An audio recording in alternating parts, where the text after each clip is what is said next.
नमस्कार, आप देख रहे हैं डाउन टू डस्ट चैनल। मैं हूं शुभम लंगे। आज हमारे बीच में एक ऐसे शख्सियत, एक ऐसी पर्सनालिटी मौजूद है जिनके बारे में आप भली भांति जानते हैं। सबसे पहले मैं उनका ताल्लुक आपसे करवाता हूं। मैं बात कर रहा हूं बाल संत साहिल जी महाराज की। महाराज जी, सबसे पहले तो आपका स्वागत है हमारे स्टूडियो में। बहुत बहुत धन्यवाद।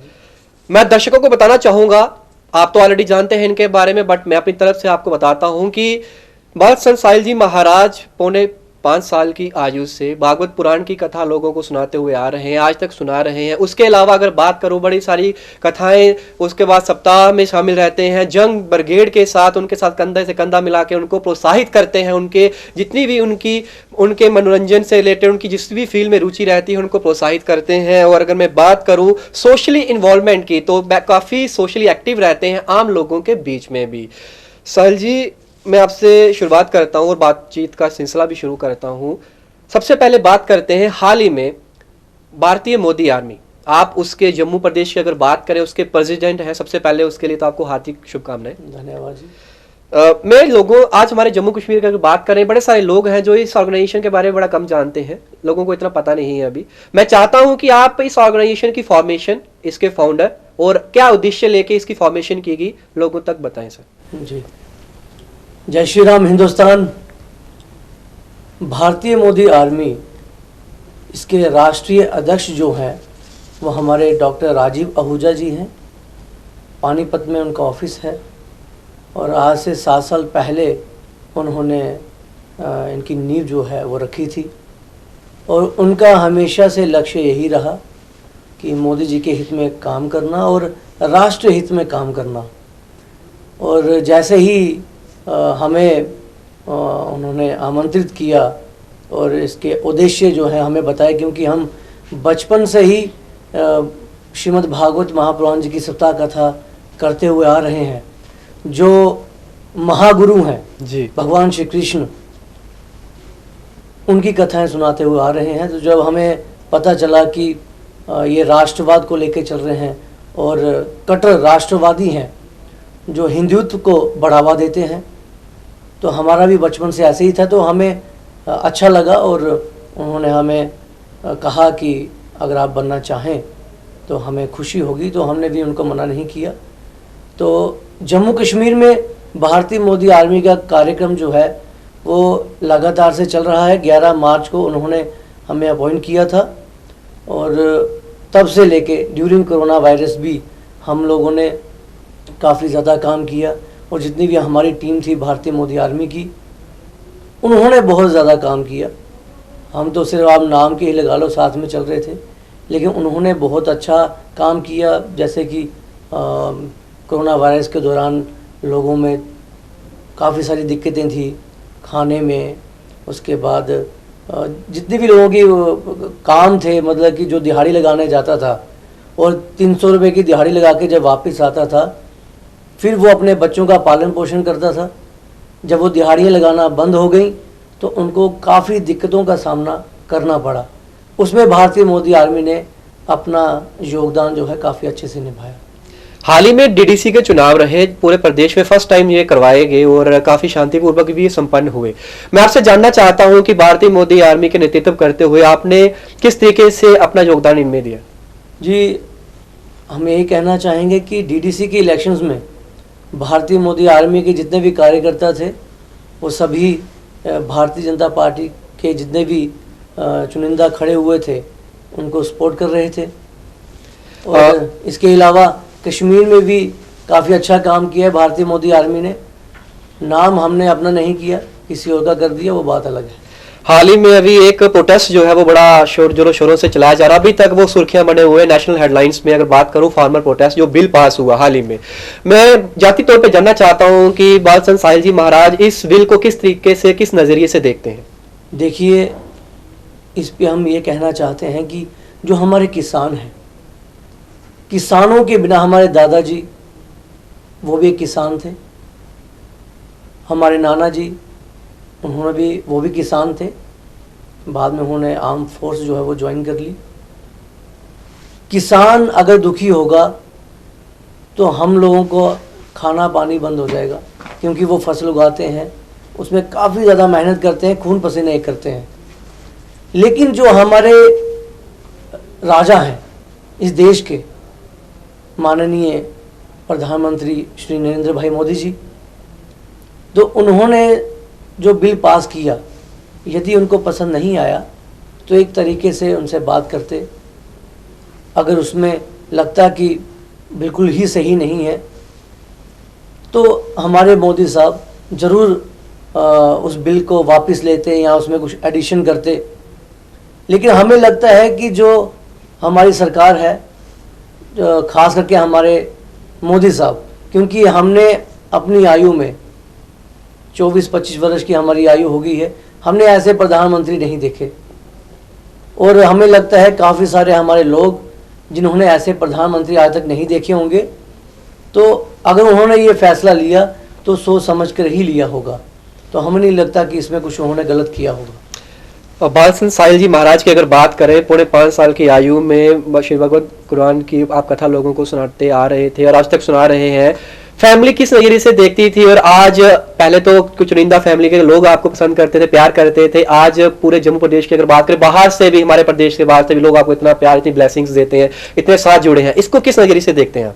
कि जी, जब हमने कथाएं शुरू करी और उससे पहले जब हम संत वाली लाइन में आए तो हमारे माता पिता कहते थे कि हम लोग राजपूत हैं जी, और राजपूतों को ये चीज़ें शोभा नहीं देती है जी। तब हमने उनको एक उत्तर दिया कि भगवान राम जी भी तो क्षत्रिय थे।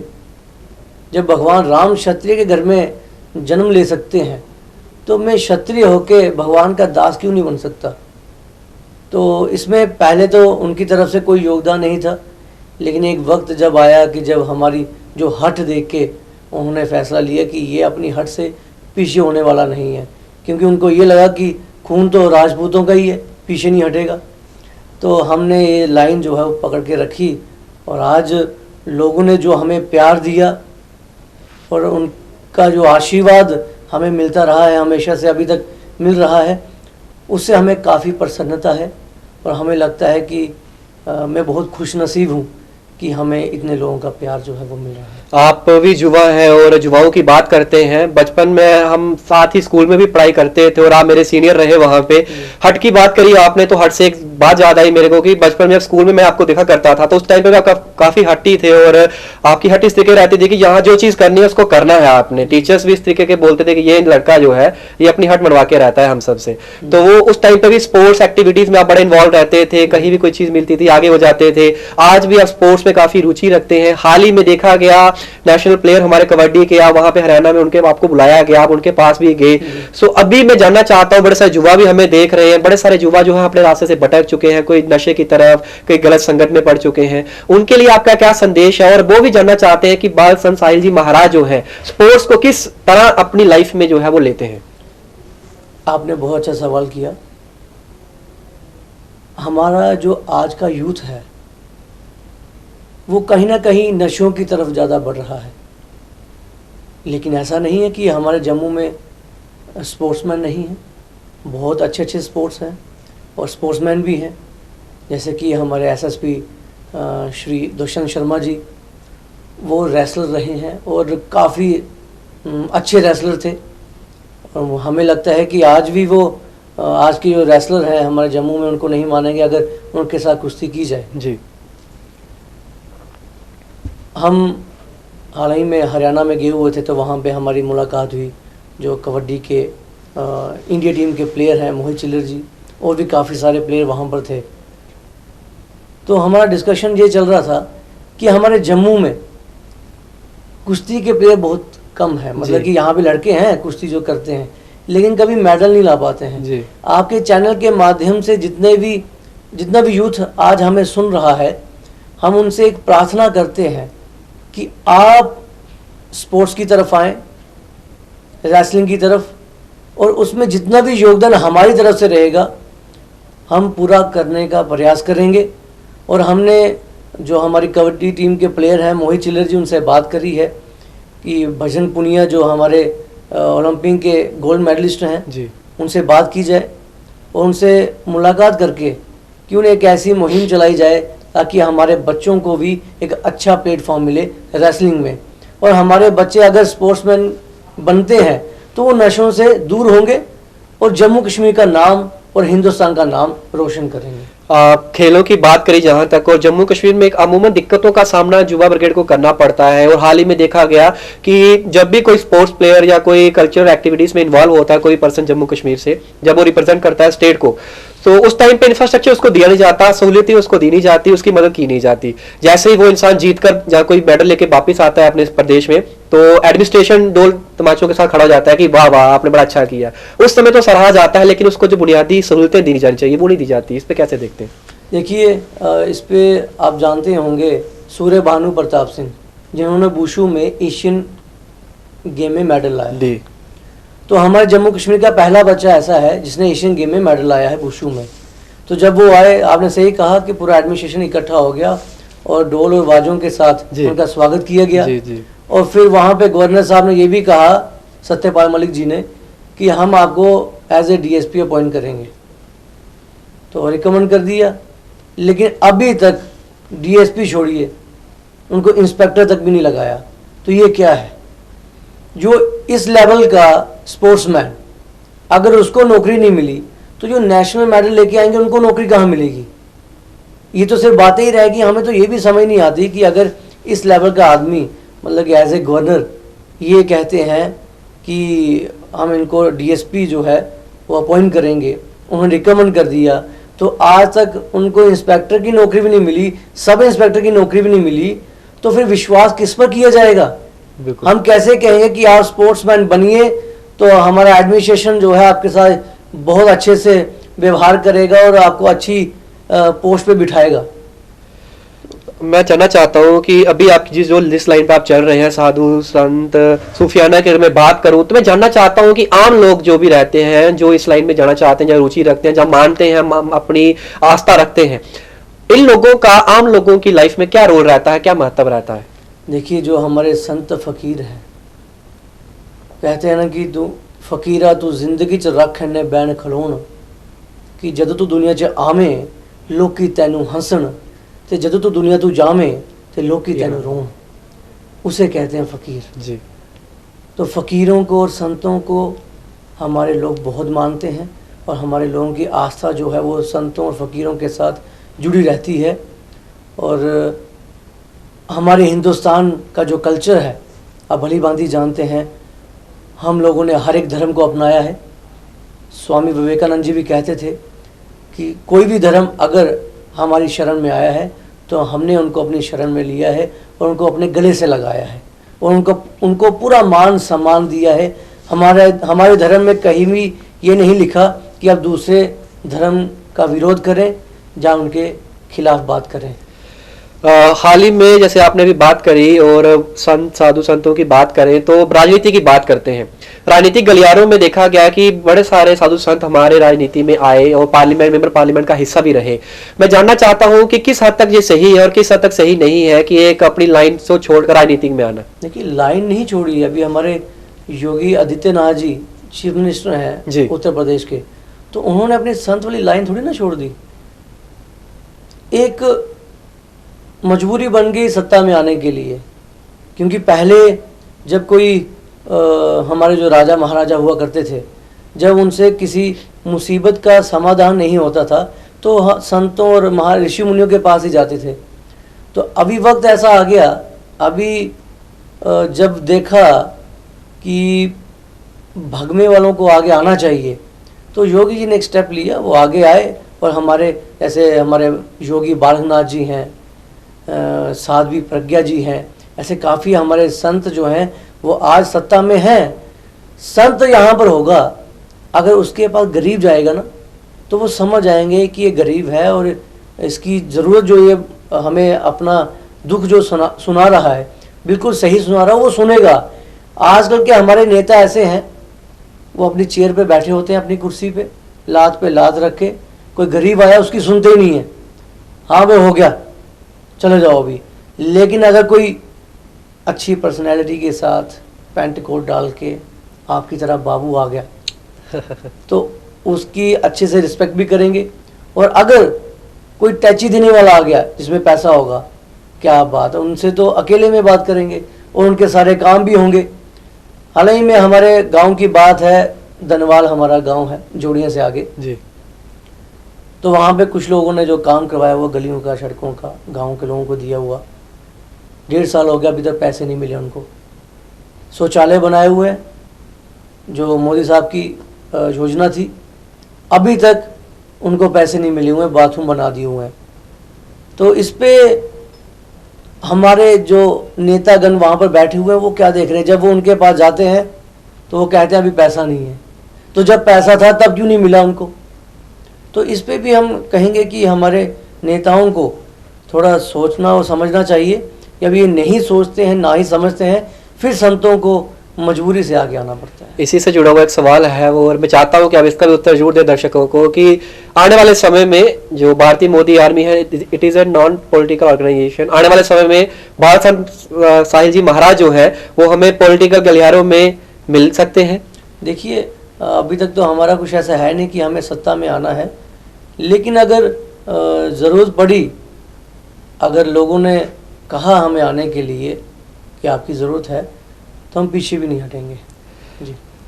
राष्ट्रवाद की बात करते हैं। राष्ट्रवाद के लिए आप काफी जाने जाते हैं, आपके नारे देश के लिए हो, मोदी जी के लिए हो, आप कभी भी इसमें कॉम्प्रोमाइज नहीं करते और बढ़ चढ़कर हिस्सा भी लेते हैं। यहाँ नेशनलिज्म की बात आती है।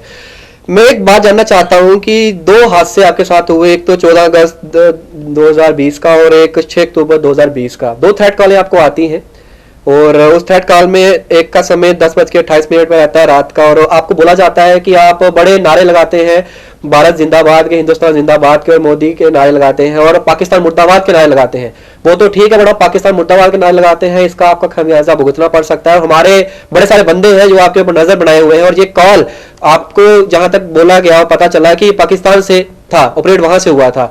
आपने इसकी सूचना पुलिस को भी दिया, और अब तक उस पर क्या नतीजा निकला और इसको आप किस नजरिए से देखते हैं?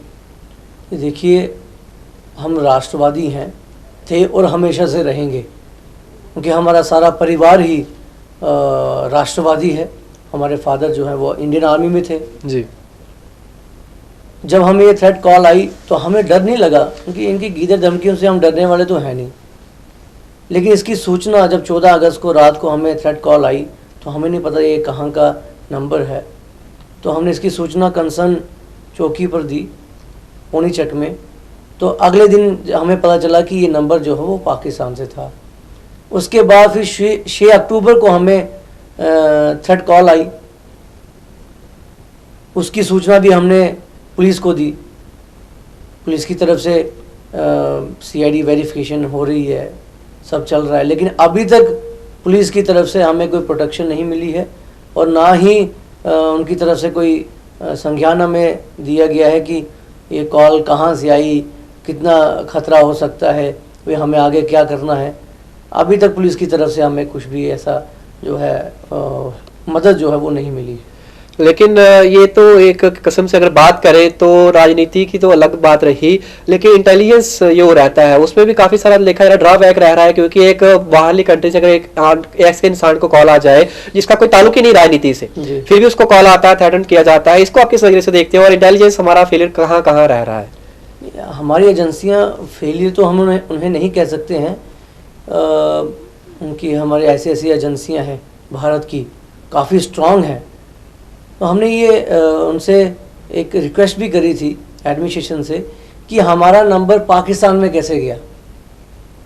उनसे तो हमारे कोई ताल्लुकात है नहीं, ना ही कोई बुआ हमारी वहाँ पर रहती है, तो किसी न किसी ने यहाँ से नंबर वहाँ भेजा है। तो ये यदि पता चल जाए कि हमारा नंबर यहाँ से वहाँ कैसे गया तो उस व्यक्ति को पकड़ा जाए, तो हमें लगता है कि सारी पिक्चर जो है वो क्लियर हो जाएगी। लेकिन अभी तक कुछ ऐसा हुआ नहीं और पुलिस की तरफ से तो ऐसा कोई योगदान हमें अभी तक दिखा नहीं। राजनीति की बात करें तो एक कल्चर सा बन गया है, धर्म, जात पात, इसके ऊपर जो है आज राजनीतिक गलियारों में जितने भी राजनेता खड़े होते हैं वो वोट लेते हैं लोगों से। उसके बाद एक कल्चर है, पहले तो वोट लेंगे, वोट लेने के बाद हम हाथ जोड़ेंगे, उसके बाद कोई भी उनके दरवाजे पे नहीं जाएगा। इस कल्चर को आप कैसे देखते हैं? और आने वाले समय में अगर साहिल जी महाराज हमें मिलते हैं तो इस कल्चर को तोड़ेंगे?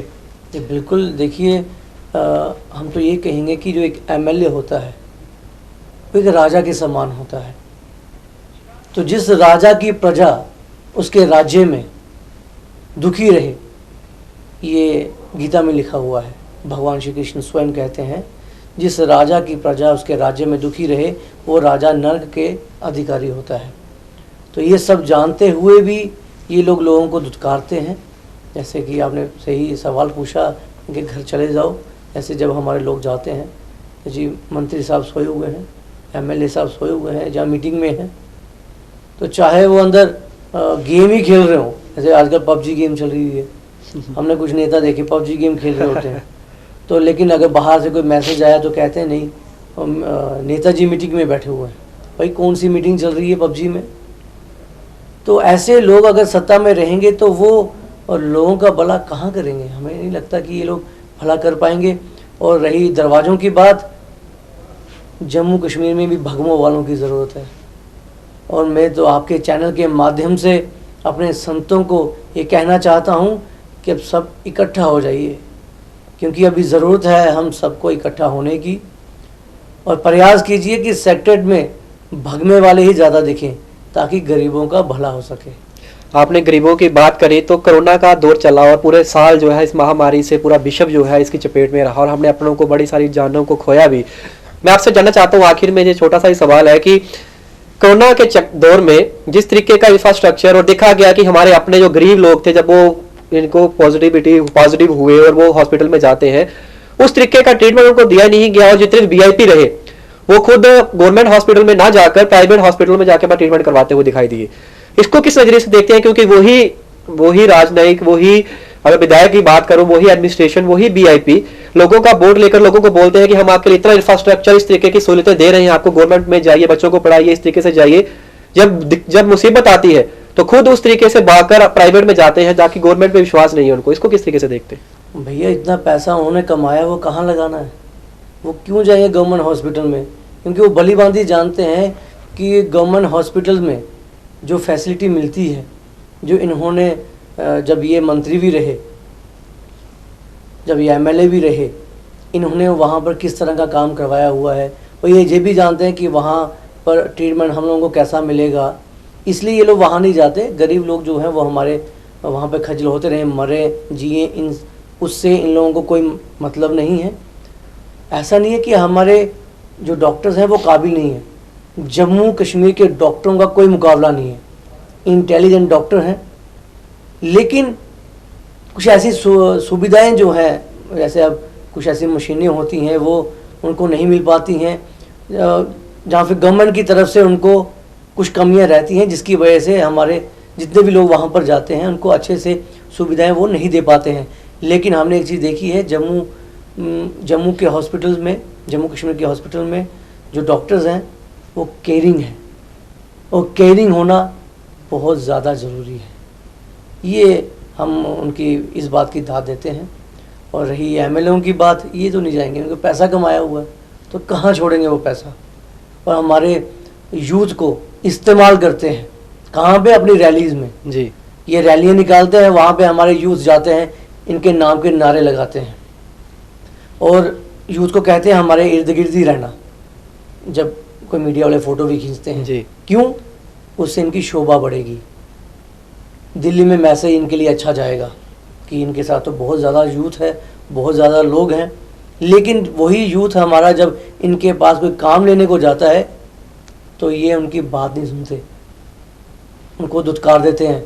और हमारे यूथ को इस बात को समझ आना चाहिए, और ये सच्चाई है, इसमें कोई भी शंका करने वाली बात नहीं है। और इनकी रैलियों में जाने से अच्छा है हिंदुस्तान की रैलियों में जाएं, भारत माता के लिए काम करें। एक छोटी सी चीज मैं आपसे जानना चाहता हूँ। प्रधानमंत्री मोदी जी बहुत अच्छा काम कर रहे हैं, पूरी दुनिया उनको सराह रही है, उनकी बड़ी सारी स्कीम्स आज आम लोगों तक पहुंच रही है। लेकिन जितनी भी स्कीमें उन्होंने लॉन्च करी, ग्रास रूट पे इंप्लीमेंटेशन जो उन्हें करवानी है वो एमएलए रहता है या एमपी रहता है, वो लाएगा, जन सेवक जहां तक पहुंचाएगा। जानना चाहता हूं कि क्यों ना कहीं तो कमी रहती है जो आम लोगों तक। बड़ी सारी योजना ऐसी रही, जो आवास योजना रही, आयुष्मान भारत की अगर बात करें, फिर उसके बाद लाडली स्कीम हमारे पास आई, उसके बाद स्वच्छ भारत अभियान के तहत जो जितने भी स्वच्छ बाथरूम टॉयलेट्स बनाने की फॉर्मेशन की बात रही, आम लोगों को इसका फायदा हुआ, लेकिन जहां जहां पहुंचना था पूरे लोगों को नहीं मिल पाया, ग्रास रूट पे दिखा नहीं असर। जब भी वोटिंग का वक्त आता है तो आम इंसान या युवा, जितने भी हमारे अडल्ट हैं, जब वो वोट डालते हैं वो सिर्फ मोदी जी का चाह दे के वोट तो डाल देते हैं, लेकिन ग्रास पे जो चीजें, जो दिक्कतों का सामना करना पड़ेगा वो सुनाने के लिए उसको एमएलए के दरवाजे पे जाना पड़ेगा। वो चेहरा जिसको उन्होंने देख के वोट नहीं डाला। तो क्या लगता है राजनीति में ये कहां तक सही है? नहीं, ऐसा नहीं है कि जो भी योजनाएं मोदी जी की तरफ से आई लोगों तक नहीं पहुंची, गांव-गांव में पहुंची है, ऐसी बात नहीं है। और कुछ चंद लोग रह गए होंगे किसी वजह कारण से, तो उसके लिए हम कुछ कह नहीं सकते। जैसे हम थोड़ी देर पहले ही कह रहे थे कि शौचालय बना दिए लेकिन अभी तक उनको पैसा नहीं मिला। उसमें भी हमें लगता है कहीं ना कहीं कुछ, आप जानते ही हैं कि हमारे पंच सरपंच जो हैं उनकी तरफ से कुछ ऐसी नीतियां रहती हैं। गांव में 300 वोट है तो उनको 200 वोट पड़ा था, उनको ये भी मालूम है कि 100 वोट कौन सा था जिन्होंने हमें वोट नहीं डाला। तो वो फिर क्या करते हैं, चाहे वो लोग एलिजिबल ही हों, गरीब हों, उनको पैसा नहीं मिलेगा, उनका कार्ड नहीं बनेगा, नहीं बनने देंगे। क्योंकि पंच सरपंचों से जब नाम मांगे जाते हैं वो नाम भेजेंगे नहीं, वो सिर्फ उन्हीं के नाम भेजेंगे जिन्होंने उनको वोट डाला है। लेकिन जो गरीब, जिसने उनको वोट नहीं डाला लेकिन है गरीब है, वो उसको पैसे मिलने भी चाहिए जी, वो उनको नहीं दिलवाते हैं। ये कहीं ना कहीं कमियां रह जाती हैं। और इसमें हमारा एडमिनिस्ट्रेशन जो है वो अच्छे से काम करता है, लेकिन जब पंच सरपंचों की बात आती है तो कुछ, सारे नहीं, कुछ चंद पंच सरपंच ऐसे होते हैं जिनकी वजह से ये कमियां जो है वो रह जाती हैं। बहुत बहुत शुक्रिया, आपने कीमती समय हमें अपना दिया महाराज जी। सो जे थे हमारे बीच में बालचंद साहिल जी महाराज। हमने तमाम सारी बातें इनसे जानी, और चाहे वो राजनीतिक से रही, चाहे वो सूफियाना कल्चर संत लाइन से रही, इन्होंने तमाम बातों का बखूबी हमारे सामने जो है उत्तर दिया आप सभी के सामने। तो आज की खास बातचीत, खास मुलाकात हमारी इन्हीं के साथ थी। हम फिर मिलेंगे किसी नई शख्स, किसी नई पर्सनैलिटी के साथ। तब तक के लिए आप बने रहिए डॉन टू डस्ट चैनल के साथ और मुझे दीजिए इजाजत। धन्यवाद।